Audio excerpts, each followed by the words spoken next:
Desde este decantador secundario salen los lodos de una depuradora. Los lodos, esa sustancia que hemos extraído principalmente de la contaminación orgánica del agua, que no tiene utilidad, que es indeseable, maloliente, que tiene patógenos, que causa infecciones. De todo ello, pues, tenemos que realizar otro tratamiento. Pero como dice un viejo y sabio refrán de los agricultores, si es el agua es oro, la boñiga es un tesoro. El lodo, la última solución sería deshacernos de él, porque de él podemos obtener abonado, energía y muchas cosas útiles. Efectivamente, eso es el lodo, la parte más indeseable de las aguas residuales, porque se puede decir que es la contaminación orgánica extraída, está sujeta a procesos de descomposición y la mayor parte es líquido, con lo cual su manejo es difícil. Lodos o fangos es lo mismo, son palabras sinónimas. ¿Qué operaciones tenemos para tratar el lodo? Pues tenemos dos: eliminar agua y la materia orgánica, o acondicionar el fango para su utilización o su evacuación. Vamos a ver qué opciones tenemos con él. Hay varias. Pero antes de hablar de meternos en harina, vamos a contar algo. En 1924 el Everest, el techo del mundo, estaba sin conquistar y George Mallory y Andrew Irving decidieron acometer la escalada.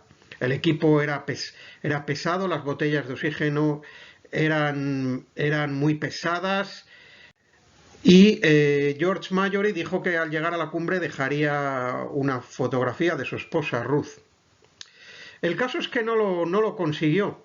No lo consiguió y desaparecieron para siempre en 1924. En 1999, sin saber si eran los primeros que habían llegado a la cumbre, llevaban una cámara de fotos y la foto de, entre otras cosas, y la foto de la esposa de George Mallory.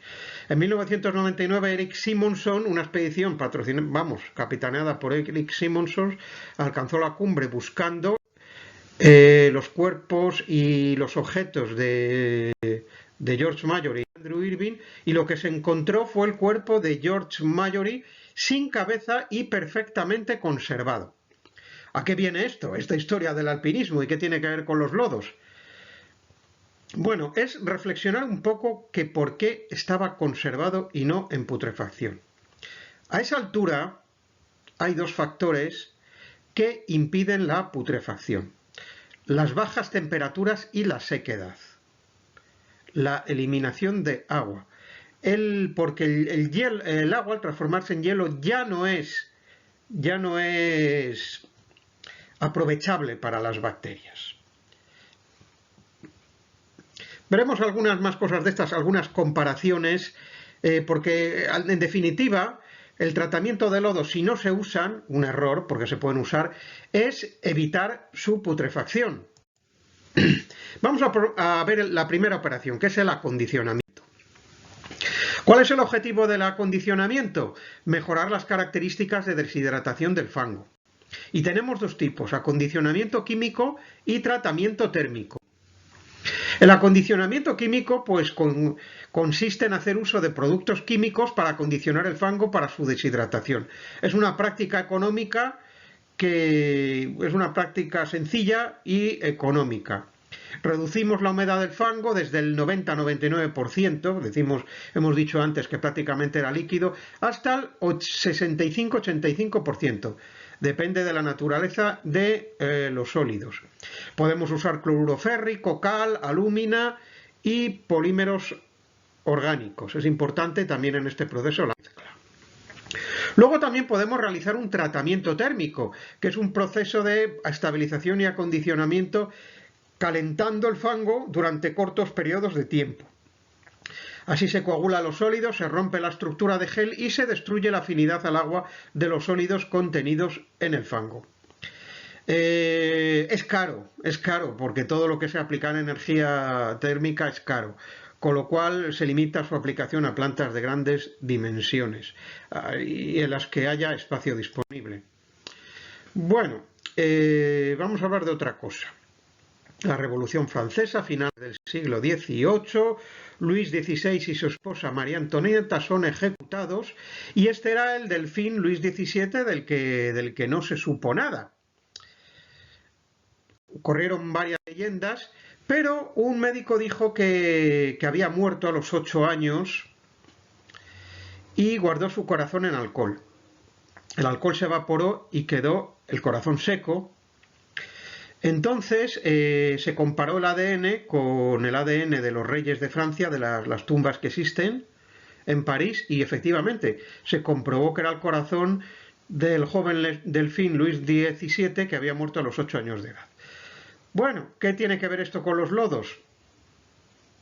¿Esto sería un acondicionamiento? No, más bien sería una deshidratación. Tenemos dos procesos por los que el corazón no se ha estropeado. Primero, por la desinfección, nos hemos cargado todas las bacterias, y luego la deshidratación.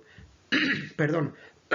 El alcohol es un fuerte deshidratante que incluso puro, absoluto al 100%, capta agua de la atmósfera. Por eso el alcohol comercial es de 96 grados. Espesamiento. Es el procedimiento que se emplea para aumentar el contenido en sólidos del fango por eliminación de parte de la fracción líquida del mismo. Es muy beneficioso porque bajamos mucho el volumen, mejoramos la capacidad de tanques, se necesitan menos reactivos químicos, menos calor, etcétera. Mejora el funcionamiento del digestor si luego va al mismo, en fin, etcétera. Bueno, una cosa que quiero decir es que no es lo mismo espesamiento que deshidratación. Deshidratación es calentar, efecto térmico, y evidentemente se evapora el agua, pero espesar es expulsar los sólidos. El ejemplo que siempre pongo es el de una esponja. Una esponja llena de agua la apretamos y queda solo lo que es la esponja. Pues esto sería el espesamiento. Apretar los fangos o lodos para expulsar el agua. Bueno, ¿con qué se hace? Con centrifugadoras. Procedimiento ideal para pequeñas depuradoras. Es un procedimiento bastante económico de tratamiento de lodos. Una de las características, claro, es que el volumen no puede ser muy elevado. Estabilización. ¿Qué es la estabilización? Pues evitar que los procesos de putrefacción del lodo sigan adelante. O sea, se estabiliza la materia orgánica y ya no se dan reacciones bioquímicas de putrefacción en la misma. Tenemos 5 tipos. Estabilización con cal, tratamiento térmico, digestión anaerobia y compostaje. Bueno, una vez estabilizado, el lodo es una sustancia realmente indeseable, maloliente y que puede causar enfermedades. Una vez estabilizado, es una sustancia como tipo humus, higiénica, y que no huele mal, sino que huele como a tierra mojada. Bueno, el primer tipo de estabilización es la estabilización con cal. Añadimos cal al fango y elevamos el pH por encima de 12. Este pH crea un entorno que no favorece la supervivencia de los microorganismos. De esta forma no se pudre, no crea olores y no provoca riesgos para la salud pública. Podemos utilizar cal hidratada o cal viva. Este procedimiento también, como anécdota, ha servido en el crimen, para cuando se quería evitar la putrefacción de un cadáver, se le enterraba en cal. Luego tenemos el tratamiento térmico, que es un proceso continuo en el que el fango se calienta en un depósito a presión a temperaturas de hasta 260 grados y a presiones hasta 2760 kilonewtons por metro cuadrado durante un corto espacio de tiempo, aproximadamente unos 30 minutos. Bueno, este proceso ya lo hemos analizado cuando hemos hablado antes del acondicionamiento. Tenemos el tratamiento anaerobio. Hablamos de él en el tratamiento secundario, pero ahora interesa más aplicarlo al tratamiento de lodos. Es más lento que el aerobio, necesita aporte de calor, puede ser eficaz para ciertos residuos. ¿Y qué obtenemos? Algo útil, biogás, una mezcla de metano y dióxido de carbono en la que aquel se encuentra en 2/3 partes. El principal componente del biogás es el metano. Bueno, vamos a ver. Esto es un reactor anaerobio y de ahí obtenemos el biogás. Ahí tendremos, este es el proceso. Tenemos que calentar el fango porque las bacterias anaerobias necesitan calor, son más lentas y menos eficaces que las aerobias, y esto sería más o menos el esquema que tendríamos. Un fango en digestión, abajo iría el fango digerido, luego una capa de sobrenadantes y espumas, y luego arriba tendríamos los gases que extraeríamos, que es el biogás, siendo la tercera parte dióxido de carbono y 2/3 partes metano. Como el dióxido de carbono se disuelve fácilmente en agua, de ahí podemos extraer el metano. Bueno, estos son unos reactores anaerobios. Como vemos, no tienen que ver nada con los aerobios porque van tapados. Bueno, ¿cómo lo dimensionaremos? Un sistema de biometanización para obtener metano. Bueno, el biogás se compone de 2/3 partes de metano y 1/3 de dióxido de carbono, como hemos hablado. Ahí tenemos las fórmulas de producción de metano y los coeficientes cinéticos, en este caso que aplicaremos a las bacterias, serán propios de bacterias anaerobias. Vamos a ver un ejemplo. Dimensionado de un sistema de tratamiento de lodos por digestión anaerobia. A la hora de diseñar una estación depuradora de aguas residuales, dimensionamos el tratamiento de lodos como un sistema de digestión anaerobia, con la obtención de biogás. Nos dice el supuesto práctico lo siguiente: calcular el tamaño requerido por un digestor que deba tratar fango de una planta de tratamiento primario, diseñada para un caudal de 38.000 metros cúbicos por día de agua residual. Comprobar la carga volumétrica y calcular el porcentaje de estabilización y la cantidad de gas producida. Se ha encontrado que para el agua residual a tratar, la cantidad de sólidos y DBO última eliminada, es de 0,15 kilos por metro cúbico y 0,14 kilos por metro cúbico respectivamente. Suponer que el fango contiene aproximadamente el 95% de humedad y tiene un peso específico de 1,02 kilos por decímetro cúbico. Otros supuestos del proyecto son: el régimen hidráulico del reactor es de mezcla completa, efectivamente suponemos que funciona con estas condiciones. Titas UC, coeficiente cinético es de 10 días a 35 grados. Ojo, que si nos acordamos de los coeficientes cinéticos de bacterias aerobias, eran de 12 titas UC era 12 días a 20 grados, con lo cual vemos que ya son menos eficaces porque es más largo, más días, titas UC, y además tiene que funcionar a 35 grados. Con lo cual, ¿qué quiere decir? Que necesitamos un intercambiador de calor para alcanzar esa temperatura. Luego, eficiencia de utilización del residuo 80, 0,80 en tanto por 1. El residuo contiene el nitrógeno y fósforo necesarios para el crecimiento biológico.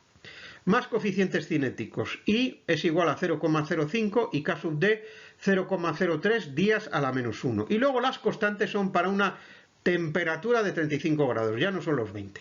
Bueno, pues vamos allá. Ahí tenemos el volumen de fango diario, sustituimos en la fórmula correspondiente teniendo en cuenta que si el fango tiene un 95% de humedad, la sustancia seca será 0,05, porque hemos visto que la mayor parte del fango es agua. Sustituimos la cantidad de sólidos, el caudal, el peso específico, que es 1,02, y obtenemos el volumen de fango, que es 111,8 metros cúbicos. Vamos a ver ahora la carga de BOL. Aplicamos la fórmula correspondiente y obtenemos la carga de BOL, 5.320 kilos por día. Y luego el volumen del digestor, ¿cuál será?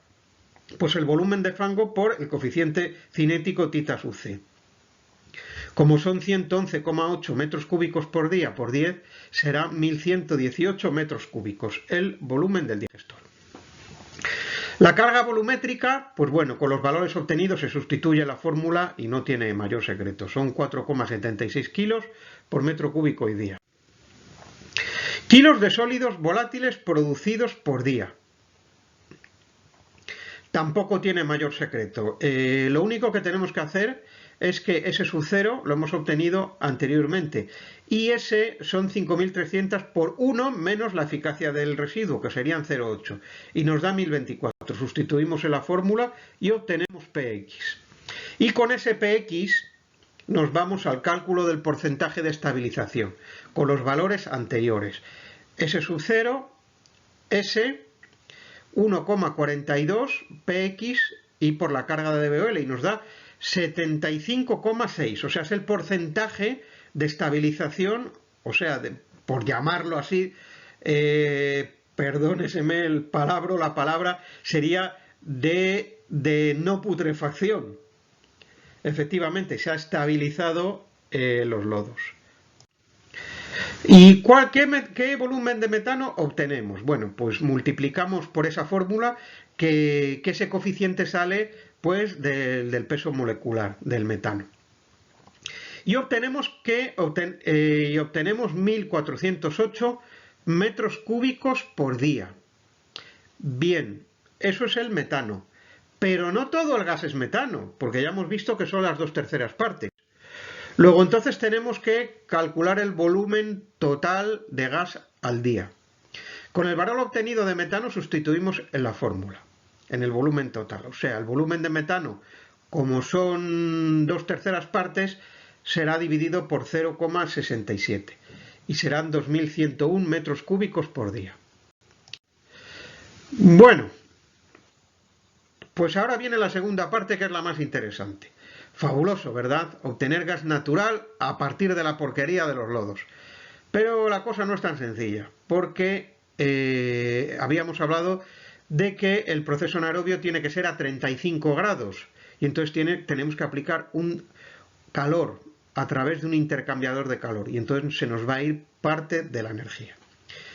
Vamos a hallar el calor necesario para calentar el fango. Calcularemos las pérdidas caloríficas en las paredes, solera y cubierta del digestor. Y la capacidad necesaria del intercambiador de calor será el calor necesario para el fango y el digestor, menos, por un lado, el calor necesario que necesitamos y luego habrá que sumarle las pérdidas en paredes, solera y cubierta del digestor. Vamos a ver un ejemplo.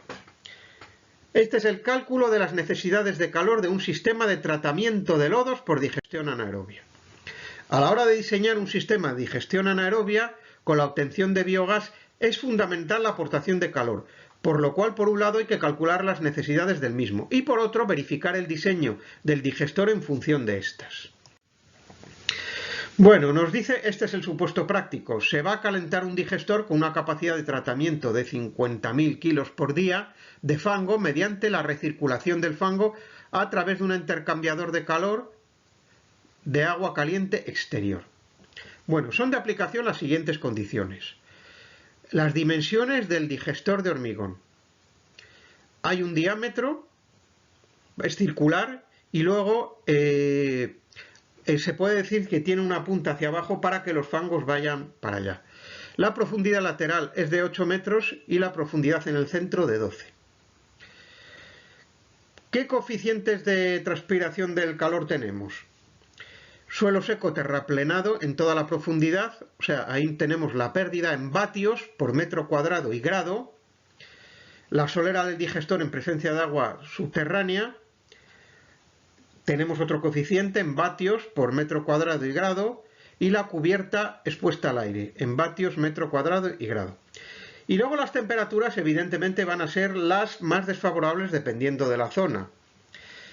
El aire puede bajar a menos 5 grados, o sea, suponemos que puede haber heladas, la temperatura junto a la pared es 0 grados, el fango entrante entra a 10 grados, son valores medios, el terreno bajo la solera son 5 grados, y el fango en el digestor ya no lo vamos a llevar a 35 grados, un poquito menos, a 32 grados, vale. Luego el calor específico del fango son 4.200 julios por kilo por grado. Bueno, vamos a calcular el calor necesario para calentar el fango. Vamos a calcular el calor, las pérdidas de calor en paredes, solera y cubierta. A esas las sumaremos las dos y así obtendremos la capacidad necesaria del intercambiador de calor. Y luego vamos a hacer un supuesto que qué pasaría si por cualquier circunstancia se cortara el intercambiador de calor. Bueno, hallamos el calor necesario para calentar el fango aplicando la fórmula correspondiente.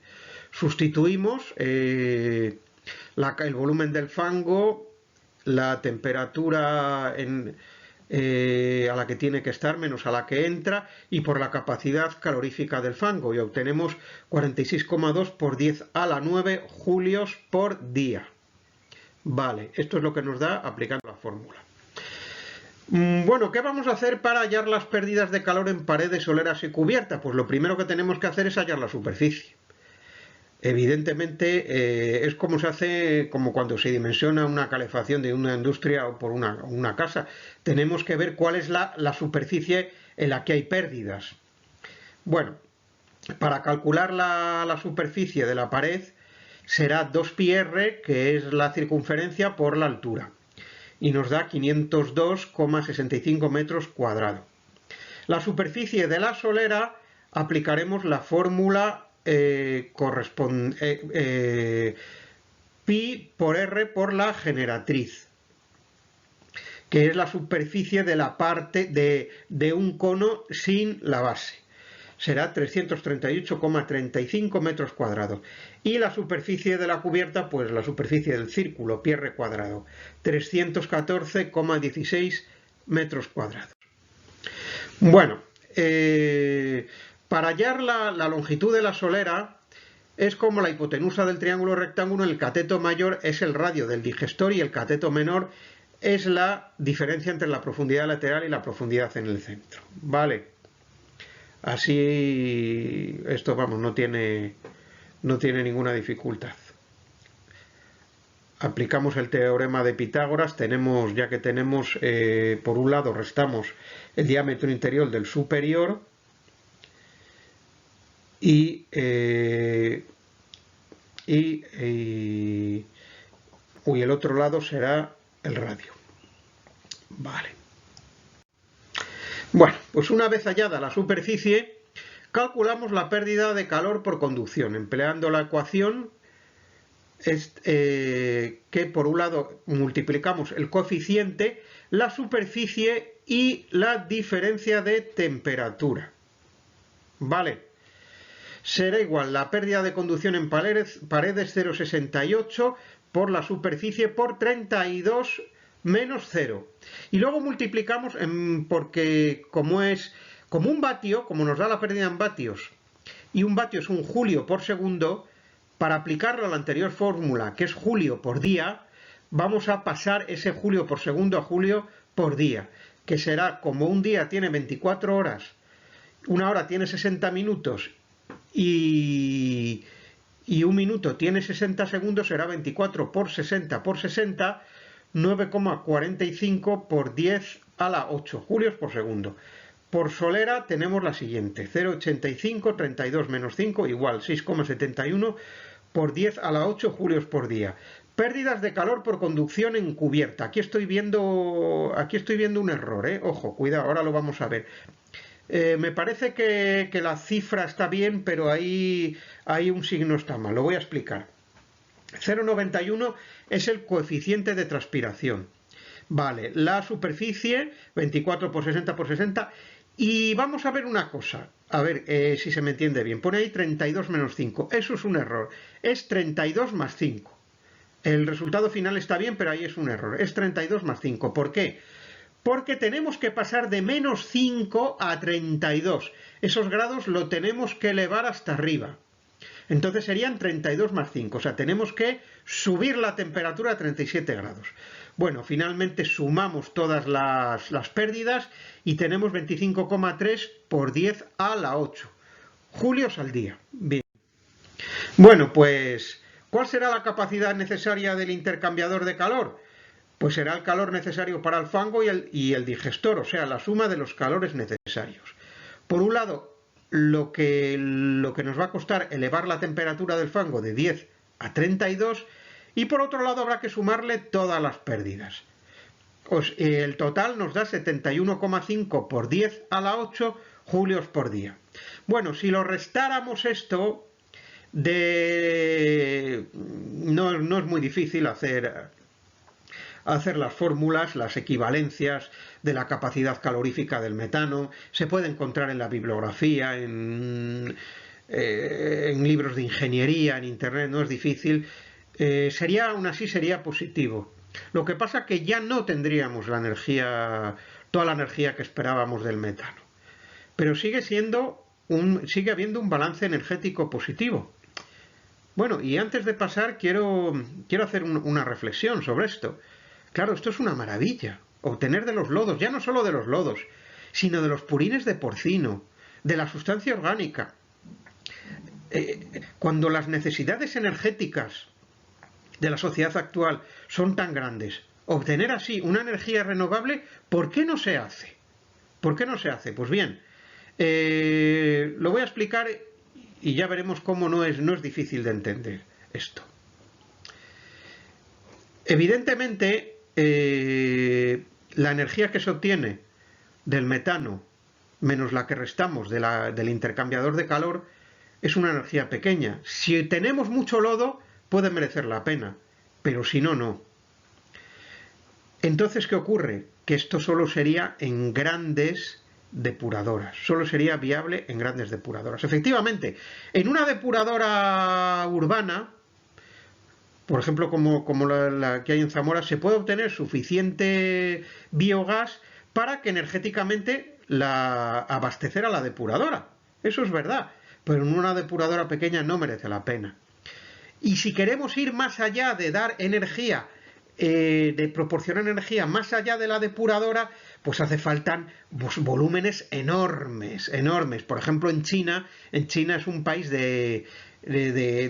centralizado, de grandes de explotaciones, por ejemplo, agrícolas de grandes dimensiones, y entonces sí, esto puede ser viable. Pero si no es de esta manera, no es viable. ¿Por qué? Pues se entiende fácilmente. Porque todo el transportar los lodos, el purín, cuando es agua y es desecho prácticamente, es enormemente caro y no merece la pena. Bueno, dejo aquí esta anotación que tendríamos una energía renovable, pero el problema es ese, que económicamente nos resulta muy rentable. Bueno, vamos a ver al final qué pasaría si cesa la aportación de calor durante un día. Bueno, calculamos el volumen del digestor. En este caso hacemos como una suma de un cilindro, que el volumen es pi r por 2h más un cono. El volumen del cono es 1/3 de pi por 2h. Bueno, obtenemos así el volumen y nos da 2.932,16 metros cúbicos. Hallamos el peso del fango en kilos y lo hacemos equivaler al agua. Como la densidad del agua es 1, pues serían 2.932,16 metros cúbicos por 1.000 kilos por metro cúbico y nos daría 2,9322 por 10 a la 6 kilos. Con estos datos lo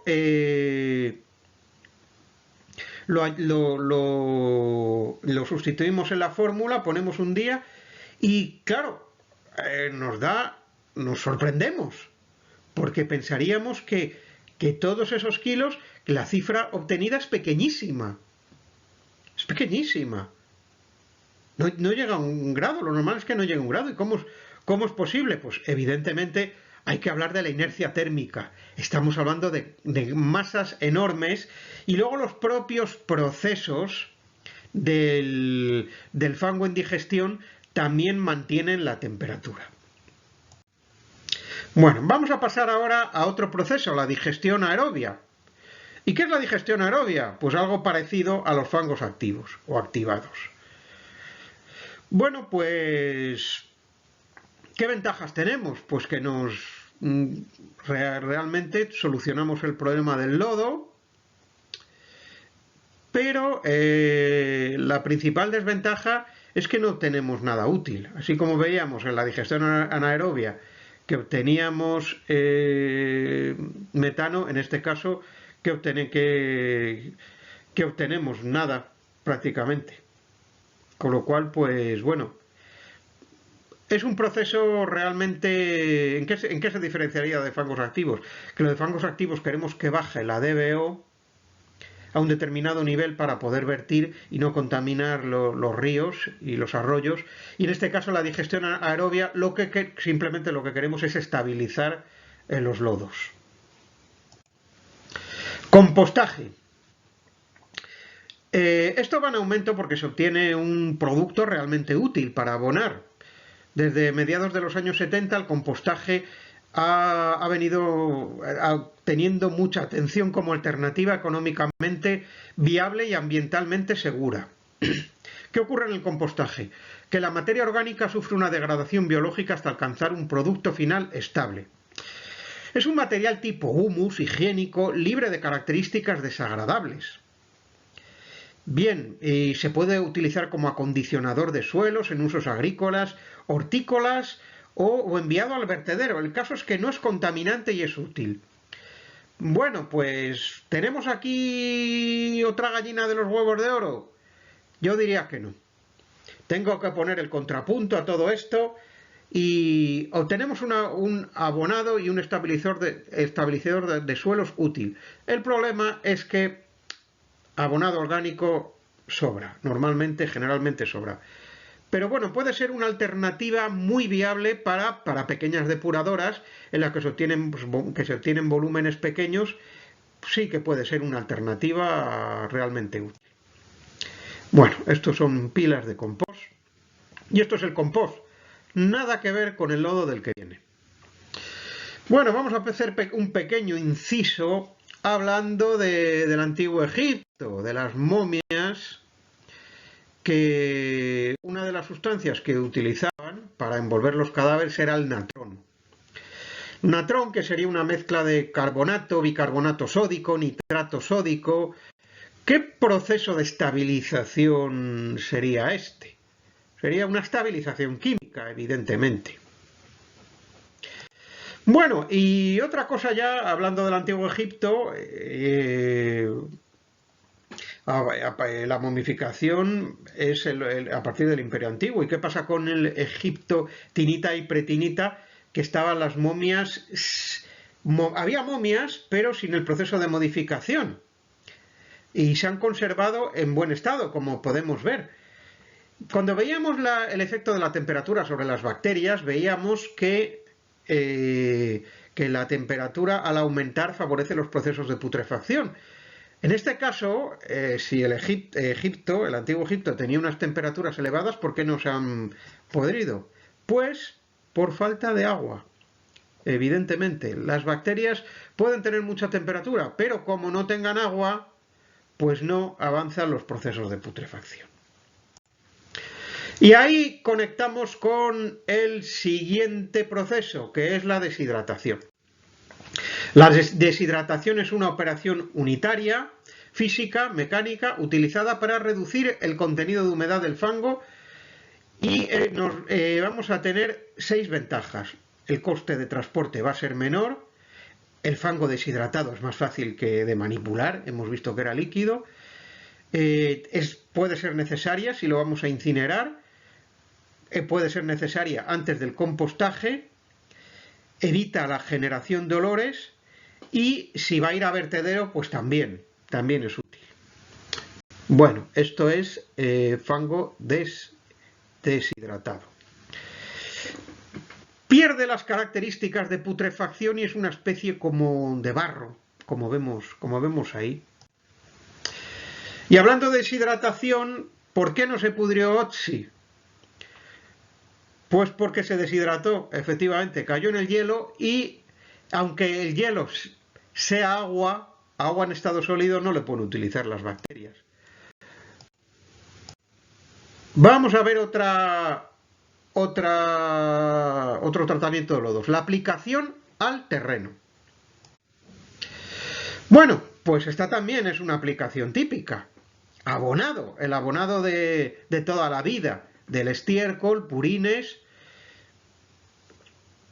Bueno, pues es una alternativa ecológica, realmente. Se puede utilizar como enmienda. El problema es que tiene que ser solo sustancias provenientes de la materia orgánica. No puede llevar moléculas orgánicas perjudiciales como pesticidas, detergentes u otras sustancias. O sea, si el lodo, una vez analizado, es totalmente biológico, adelante, puede ser un abonado perfecto. Y luego a la hora de aplicar al terreno los lodos depuradora, pues hay que tener en cuenta los aspectos que se tienen en cualquier tipo de abonado agrícola. Clima y precipitaciones, estado de nutrientes del suelo existente, cultivos previstos, características químicas del lodo, potencial de contaminación de cosechas. En este caso, si hemos comprobado que el lodo no tiene sustancias nocivas, un problema puede ser la salinización. O potencial de contaminación de aguas subterráneas o superficiales. En este sentido, pues bueno, nada más que aplicar las buenas prácticas agrícolas, no tiene mayor secreto. Las utilidades pueden ser las siguientes: abonado de cosecha, revegetación de terrenos, recuperación de terrenos dañados, recuperación de terrenos desde el mar, como ocurre en los Países Bajos, en Holanda, o extensión sobre terrenos de bosques. En fin, es una opción viable, ecológica y barata, por decirlo así. Bueno, esto es una abonadora y se puede aplicar el lodo. Ya digo que a veces quizás al siendo muy líquido es posible que haya que deshidratarlo previamente. Evacuación. ¿Qué es la evacuación de lodos? En este caso nos deshacemos del lodo, ¿vale? Es la opción, por decirlo así, menos ecológica, pero a veces es la que no queda más remedio cuando el lodo proviene de industrias que tienen sustancias contaminantes. Bueno, se han considerado varias alternativas. O sea, bueno, lo primero, insisto, es deshacerse. Vertido al mar, evacuación al terreno e incineración. Ojo, evacuación al terreno no es lo mismo que aplicación al terreno. Ahora vamos a ver. La evacuación al mar. Esta forma de evacuación fue la más normal para países con entorno marítimo y zonas urbanas en la costa. Actualmente ha sido prohibida por la Unión Europea y por los Estados Unidos, por lo que no tiene ningún futuro. Bueno, lo vemos como historia, pero hoy está prohibida la evacuación al mar. Evacuación al terreno. Ojo, no confundir con aplicación al terreno. Aplicación al terreno es un abonado útil. Esto es, nos deshacemos en el terreno. ¿Por qué? Porque el terreno va a actuar va a depurar esos lodos contaminantes. Tenemos dos opciones: lagunaje o vertido en escombreras y balsas de oxidación. Bueno, tenemos que mantener condiciones aerobias, hay que arar el terreno y serán las capas más altas y en las más bajas serán condiciones anaerobias. Una alternativa interesante en la evacuación de lodos es el land farming. En el land farming esparcemos los lodos en el terreno, lo aramos como si fuera una tierra agrícola, pero en realidad no es con propósitos agrícolas, sino con la depuración de los lodos. Se fijan los metales pesados y se transforman los compuestos orgánicos complejos en otros más sencillos, debido a los microorganismos aerobios del suelo. Se ha aplicado en industrias petrolíferas, petroquímicas, etc. Bueno, esto es evacuación al terreno. Vuelvo a insistir, no es abonado, ¿eh? Luego tenemos la incineración, que se ha usado con cierta frecuencia en los países desarrollados. A veces es posible mantener una combustión automantenida. Una vez utilizado un combustible auxiliar para elevar la temperatura por encima del punto de ignición. Los productos de combustión son fundamentalmente dióxido de carbono, dióxido de azufre y ceniza. Y usamos dos tipos de equipos, de hogar múltiple y de lecho fluidizado. Bueno, esto sería la incineración, muy contestada hoy en día, a pesar de ser un combustible, pues bueno, no deja de estar exento de la emisión de sustancias contaminantes. ¿Y qué otros tipos de tratamiento de lodos tenemos? Perdón. Pues como veíamos con el alcohol, la desinfección es un proceso que está adquiriendo una gran importancia debido a la estricta normativa vigente sobre la aplicación de lodos de depurador al terreno y reutilización de los mismos. Lo desinfectamos, evidentemente con alcohol no, porque sería carísimo, hipoclorito sódico, cloro, etcétera. Algunos de los procesos utilizados son pasteurización, procesos térmicos, incineración, tratamiento con pH elevado, hablábamos de la cal, pero en este caso lo que buscamos no es una estabilización, sino una desinfección, almacenaje a largo plazo, compostaje completo e incluso radiaciones de alta energía y diversos productos químicos. Pues bueno, es lo que se hace en los laboratorios cuando se meten los especímenes en alcohol o en formol. De esta manera, al matar los gérmenes, pues no... El formol además coagula las proteínas y el alcohol deshidrata. Bueno, vamos a pasar al tratamiento terciario. En principio era ese tratamiento que se aplicaba a aguas muy contaminadas. Hoy en día no se ve como un fracaso, sino como una especie de afine o una obtención de aguas residuales, perdón, de un vertido de aguas residuales con un vertido de aguas todavía más limpias. Bueno, esto es la eutrofización, la consecuencia de una gran cantidad de nitrógeno y fósforo, del cual se aprovechan las algas unicelulares porque es lo que limita su crecimiento. Normalmente el nitrógeno y el fósforo debería desaparecer en el tratamiento secundario, pero cuando las aguas, porque el nitrógeno y el fósforo, como vimos, forma parte de los cuerpos de las bacterias. Lo que pasa es que cuando las aguas van muy cargadas de nitrógeno y fósforo, pues pasa a los cauces y es cuando se da la utilización. Vamos a ver cómo se elimina el nitrógeno. ¿Por qué necesitamos eliminar el nitrógeno? Porque con el fósforo es un nutriente en el proceso de eutrofización. Además, los compuestos nitrogenados exigen una demanda de oxígeno, efectivamente. El amoníaco, hay un equilibrio entre el amoníaco y el amonio, luego la oxidación pasaría a nitrito y luego al nitrato, y va a quitar además oxígeno del agua. Luego la presencia de nitrógeno en amonio en un agua residual conduce a la formación de cloraminas y tricloruro de nitrógeno por reacción con el cloro usado como desinfectante. Y luego además el nitrógeno en amonio es tóxico para la vida acuática. Bueno, pues aquí ¿qué haríamos? Un proceso combinado de oxidación de carbono, nitrificación. Es parecido a un sistema de fangos activos. Puede ser en 2 o en 3 etapas. El fósforo. Bueno, ya no es tan fácil precipitar fósforo, realmente. Ese proceso de digestión aerobia mantenido durante mucho tiempo termina precipitando el fósforo, porque forma parte del cuerpo de las bacterias, pero en mucha menor proporción que el nitrógeno. El problema que ocurre es que económicamente no es viable. Entonces vamos a emplear otros métodos.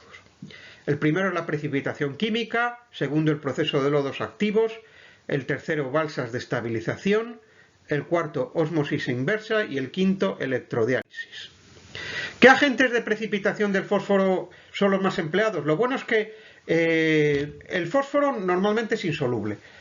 Los ortofosfatos y los polifosfatos son los que son solubles. Y con muy pocos cationes. Con lo cual es relativamente sencillo precipitar fósforo.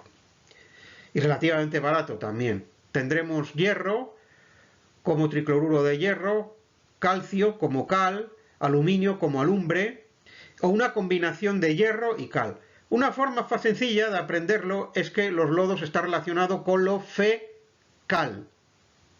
hierro, Fe, calcio, Ca, aluminio, Al y combinación de hierro y cal, fecal. Bueno, pues, ¿dónde podemos precipitar el fósforo? Pues puede ser al principio del clarificador primario, después del decantador secundario. Ósmosis inversa es otro proceso de purificación de aguas residuales que se puede emplear en el tratamiento terciario. La ósmosis inversa es un proceso por el que se separa el agua de las sales disueltas mediante la filtración a través de una membrana semipermeable a una presión superior a la presión osmótica provocada por las sales disueltas en el agua residual. Bueno, esto es lo que es la ósmosis y la ósmosis inversa. Es el mismo proceso el que se emplea. Esto es una unidad de ósmosis inversa, usada para purificación de aguas.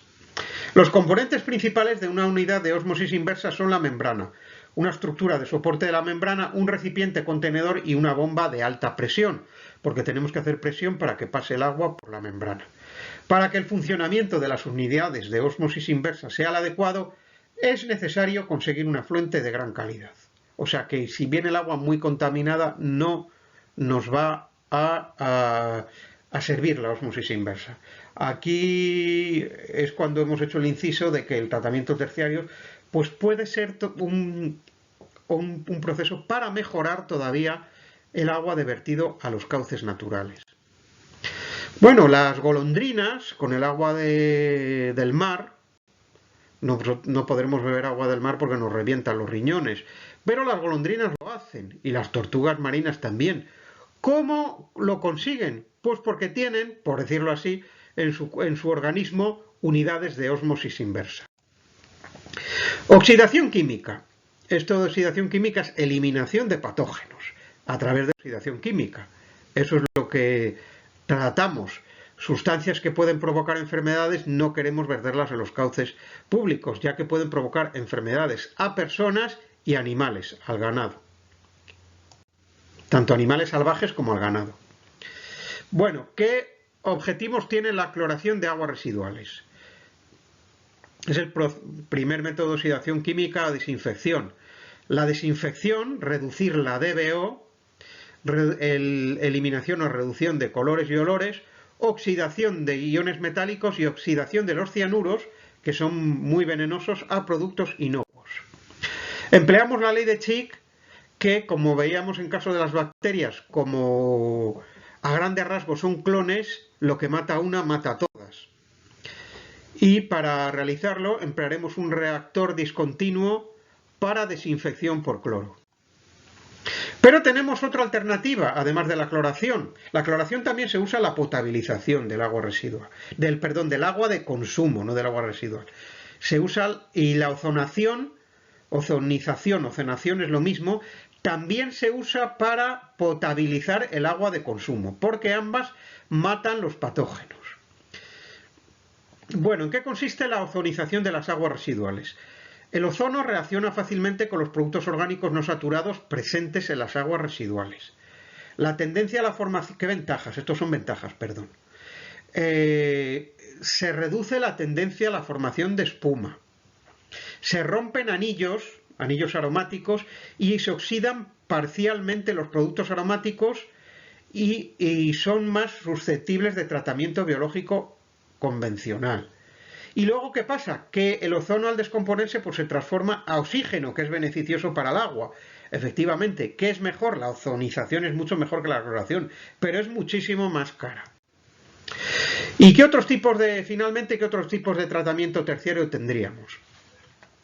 Bueno, pues tendríamos eliminación de sólidos en suspensión, sólidos que no han sido eliminados en los tratamientos primarios y secundarios, pues pueden aportar una buena parte de la DBO, y entonces tendríamos que efectuar métodos de eliminación, como microtamizado, filtración o coagulación.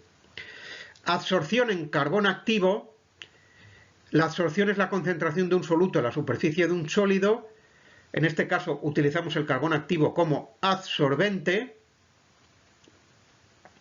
y el sólido a absorber es el adsorbato.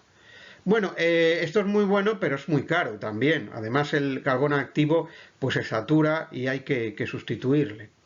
Intercambio iónico es un proceso en el que los iones se mantienen unidos a grupos funcionales sobre la superficie de un sólido por fuerzas electrostáticas. Se usan zeolitas, pero se usaban las zeolitas, pero su capacidad de intercambio es baja. Ahora hay resinas sintéticas que están formadas por polímeros insolubles. Muy bueno también, pero muy caro. Y luego tenemos la electrodiálisis, que se usa para desalación. Tenemos un cátodo y un ánodo y de esta forma también purificamos el agua residual. Caro también, caro. Estos tres últimos métodos, caro. Bueno, y eso sería todo en cuanto a tratamiento de lodos y tratamiento primario. Muchas gracias.